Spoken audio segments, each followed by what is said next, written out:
Didi, ma grande fille chérie, dimanche matin je pensais très fort à toi. Pourquoi? Parce que le ciel était tout bleu et que le soleil faisait généreusement son apparition. J'étais heureux. J'ai trouvé la lettre sans date dans le carnet noir. Celui où tu as répertorié les petits faits communs de la dernière année. Téléphoner à, et la visite de, comme autant d'éphémères épinglés sur le registre du temps. Un jour blanc de janvier, tu as inscrit au crayon d'un trait hésitant, laconique, dispute Cindy. La mine s'est cassée. Des conseils en amour alors que... Je sais pas. Mes parents...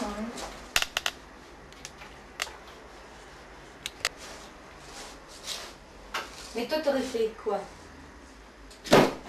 Quoi? T'aurais fait quoi, toi? Je n'en sais rien. J'ai jamais eu le cas de devoir quitter. Ah oui, mais si t'avais eu peur de le perdre, ou qu'est-ce que t'aurais fait? J'aurais essayé de m'accrocher, Mais peut-être. comment? Oh, Didi, ce que tu me demandes là. Un souvenir blanc. J'étais partie brusquement durant le dîner, mes innombrables sacs sous le bras pour gagner la gare. Cette impulsion brutale était punie par la neige qui freinait chaque pas. Je savais, j'espérais que mamie allait téléphoner. J'avais honte d'attendre ce moment, j'avais honte de trépigner sur le manteau glissant.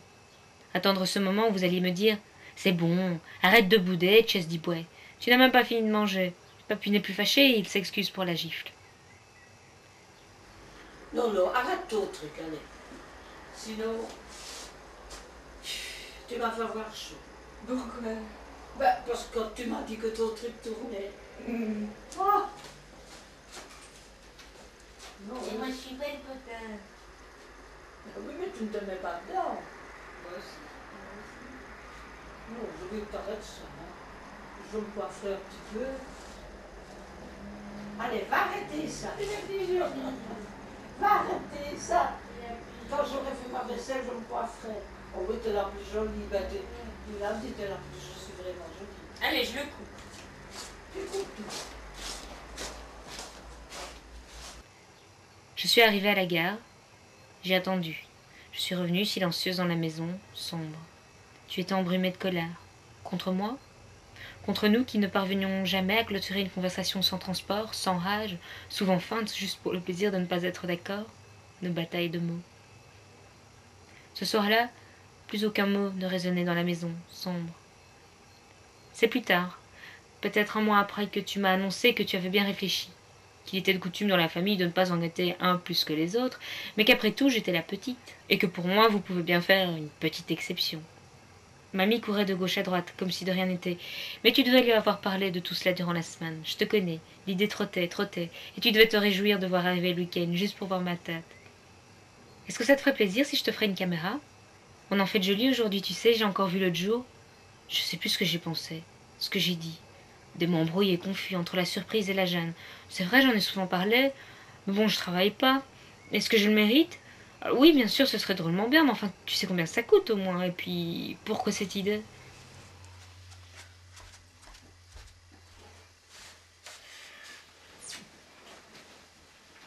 Tu t'es mis à pleurer. Et tu ne parvenais plus à m'expliquer. Ça fait 2 ans que la petite caméra sommeille dans son fourreau, avide d'images à venir. Que c'est dur d'appuyer sur l'enclenchement sans savoir ce qui est précieux à retenir, savoir où aller, savoir à quel œil aimant se confronter.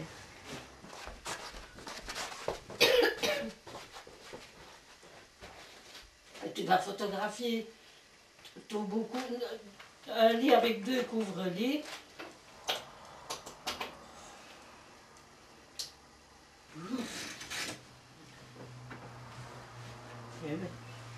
Ça filme.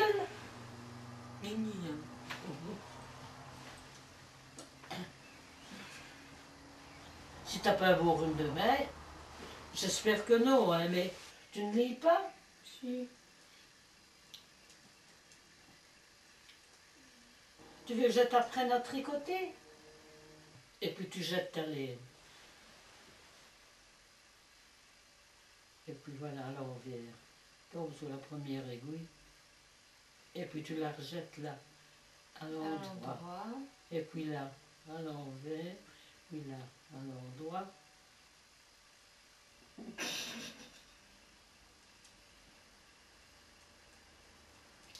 Et je recommence par quoi? Par un point à l'envers ou un point à l'endroit? Tu finis par un point à l'envers et tu Ouais. recommences par un point à l'endroit. Enfin, fais comme tu peux. Pas comme je veux. On fera mieux la prochaine fois.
En ce qui concerne le reste, tu es adulte assez pour prendre les dispositions qui s'imposent. Par conséquent, une petite femme intelligente sait ce qu'elle doit faire.